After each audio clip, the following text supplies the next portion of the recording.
সংহত করার পথে বিএনপির পৃষ্ঠপোষকতায় কিছু অশুভ শক্তি তৎপর। আজকের দিনে আমাদের অঙ্গীকার, আমরা সাম্প্রদায়িক বিষবৃক্ষকে সমূলে উৎপাটিত করে অসাম্প্রদায়িক বাংলাদেশ গড়ব। সেটি হবে নজরুলের প্রতি শ্রদ্ধাঞ্জলি নিবেদনের সার্থকতা বলে মন্তব্য করছেন আওয়ামী লীগের সাধারণ সম্পাদক ও সেতুমন্ত্রী ওবায়দুল কাদের।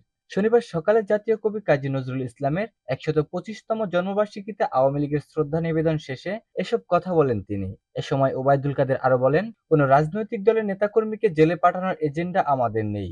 যারা অপরাধে জড়িত তারা রাজনৈতিক দলের নেতাকর্মী নন, তারা দুর্বৃত্ত।